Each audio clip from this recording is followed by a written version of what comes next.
बात रखा कि भाई ये देश को तोड़ने की बात है। बॉम्बे, महाराष्ट्र और गुजरात दो हिस्सों में टूटा, तब किसी ने कोई बयान नहीं दिया। अन्य राज्य भी अलग हुए हैं लेकिन कोई विवाद नहीं हुआ। अन्य राज्यों ने अपने लिए कानून बनाए तब कोई विवाद नहीं हुआ। लेकिन झारखंड के लोग जब अपने अधिकार की मांग करते हैं तो ये विवाद क्यों आता है कि पूरा भारत है, कि पूरे भारत का जिम्मा मतलब भारत झारखंड के लोग लेकर रखे, चाहे यहाँ की नियोजन नीति हो, चाहे यहाँ का स्थान नीति हो, पूरे भारत को अधिकार लेकर रखे हम लोग। 60-40 समझ रहे हैं आप क्या होगा? 40% सीटें, नौकरियां, सीटें बेची जाएंगी। आज यही बगल में आपका यूजी पीजी हॉस्टल है। कितने सपनों के साथ आंखों में सपने लेकर छात्र तैयारी कर रहे हैं। सब मिडिल क्लास फैमिली से हैं, खेती बाड़ी करते हैं इनके परिवार। माँ जेवर गिरवी रख कर भेजी है तो पिताजी घरों के पशु को गिरवी रख कर यहाँ तक भेजते हैं। और इस कंडीशन में आप 60-40 की बात करते हैं, 40% सीधे बाहर को बेच रहे हैं। और जब हम लोग आंदोलन करते हैं तो आप संविधान की बात करते हैं। अभी हम लॉजिकली बात करना चाहेंगे, उड़ीसा का इंजीनियरिंग कॉलेज का फॉर्म आया, उसमें साफ शब्दों में लिखा है कि जो भी गवर्नमेंट कॉलेज है वो अन्य राज्यों के स्टूडेंट का एडमिशन ले ही नहीं सकते। उनका एडमिशन केवल प्राइवेट सेक्टर में हो सकता है। तो जब उड़ीसा भी इसी संवैधानिक देश में है, वो यदि अपने लिए नियम कानून प्रावधान कर सकता है कि केवल और केवल उड़ीसा के ही छात्रों का एडमिशन होगा, हम तो नौकरियों पर आए हैं, वहाँ तो एडमिशन तक नहीं हो सकता है। चूंकि हमारे पास कागज भी चाहे तो हम लोग दिखाना चाहेंगे। लेकिन ये सरकार के लोग तो बोल रहे हैं कि टेम्पोररी तौर पर आया है ना, अभी उसके बाद में अभी जब ऑलरेडी 3600 टीचर की बहाली में अनुमान है कि 1200 टीचर बाहर के बन चुके हैं। पब्लिक ये डेटा कहाँ से आया आपके? डेटा तो न्यूज वालों ने दिया है, तमाम न्यूजों में दिखाया गया है कि भाई बाहर के अभ्यर्थी बहुत मैक्सिमम संख्या से, जिला सहित दिखाया गया है। बाहरी कौन, स्थानीय कौन, यही डिफाइन नहीं है अभी तो। बाहरी साफ शब्दों में एड्रेस लिख रहे हैं। वो पब्लिकली कह रहे हैं कि हम बनारस से आए हो, पब्लिकली कह रहे हैं हम राजस्थान से आए हो, पब्लिकली कह रहे हैं हम औरंगाबाद से हैं, फिर भी आप डिफाइन नहीं कर पा रहे बाहर के कौन है। ये तो बड़ा दुर्भाग्य का विषय है। इंजीनियर की बहाली में आप अन्य राज्यों को दे दिए, मेडिकल अफसर आप अन्य राज्यों को दे दिए, तो झारखंड के पास क्या बचेगा? अब तो चपरासी भी नहीं बचेगा, क्योंकि अब जो उत्पाद सिपाही है इसमें भी आप मैंने झारखंडित होने का प्रमाण नहीं मांग पा रहे हैं।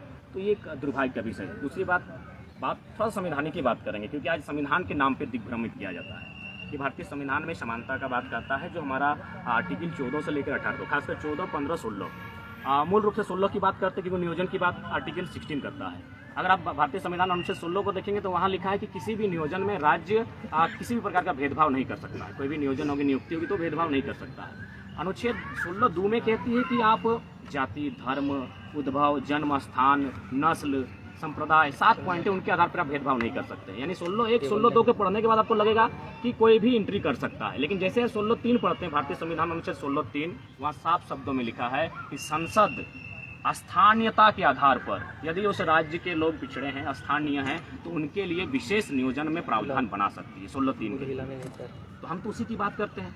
आप आर्टिकल 46 में चले जाइए। जयराम जी, आर्टिकल 46 यहाँ पे जो 16(3) का जिक्र कर रहे हैं, उसी के तहत आपको याद होगा कि जो 1932 आधारित स्थानीय नीति विधानसभा से प्रस्ताव पास किया गया, राज्यपाल के पास भेजा गया कि आप केंद्र को भेजिए, और उसमें जो 100% रिजर्वेशन की बात थी, जो आप लोग मांग भी करते हैं तृतीय और चतुर्थ वर्ग में, कि संसद के पास अधिकार है। संविधान का जिस आप आर्टिकल का जिक्र कर रहे हैं जी, वो संसद का ही मामला है। हाँ, मौलिक अधिकार संसद का मामला है, तो वो तो राजभवन से लौटा दिया गया है।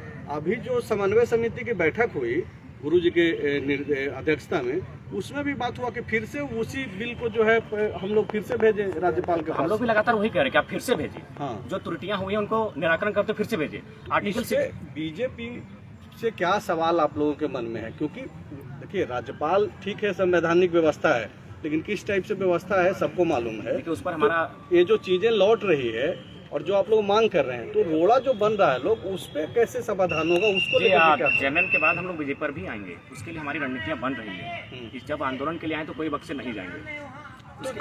तो जयराम महतो ये मान रहे हैं ना कि आप लोग के मन मुताबिक जो नीतियां बननी चाहिए, तो वो तो विधानसभा से प्रस्ताव बना करके भेजा गया। जो अधिकार हेमंत सोरेन के पास तो अधिकार नहीं है कि संसद भवन से जाकर के उनके पास उतनी संख्या भी। ये तर्क, अभी हेमंत सोरेन की बात नहीं, मैंने ये तर्क दिया। लोग इस बात का भ्रम फैलाते हैं स्थानीयता के नाम पर कि आप राज्य के लिए किसी को भी ओपन रख सकते हैं। तो वही हम तर्क दे रहे थे कि उड़ीसा ने जब साफ शब्दों में लिखा है, बंगाल ने साफ शब्दों में लिखा है, तो हमारे पास एक कॉलम बनने में क्या समस्या है? कोई भी बहालियां अभी जो लेटेस्ट आई है वो तो साफ साफ लिखा है कि भारत का नागरिक हो प्लस बिहार राज्य का मूल निवासी हो, भारत का नागरिक हो, बंगाल का मूल निवासी हो। तो हम लोग भी झारखंड का मूल निवासी वही कॉलम की तो बात कर रहे हैं। दूसरा बात, नीति निर्देशक तत्व का जो आर्टिकल 46, उसमें भी लिखा है कि राज्य अपने राज्य के दुर्बल लोगों के लिए कानून बना सकता है। कहाँ? शैक्षणिक और आर्थिक स्थिति को प्रोत्साहन करने के लिए, दुर्बल लोगों के लिए। तो क्या हम लोग झारखंड के लोग सबल हो चुके हैं? ये अब राज्य का मसला है। नीति निर्देशक तत्व आर्टिकल 46 में लिखा है कि दुर्बल लोगों के प्रोत्साहन के लिए, आर्थिक और शैक्षणिक प्रोत्साहन के लिए आप नीति नियम बना सकते हैं। तो क्या हम लोग सबल हो चुके हैं? हम कितने सबल हुए? हम तो जमीनें बेचकर अपना गुजर बसर कर रहे हैं, तो हम तो सबल नहीं हुए हैं।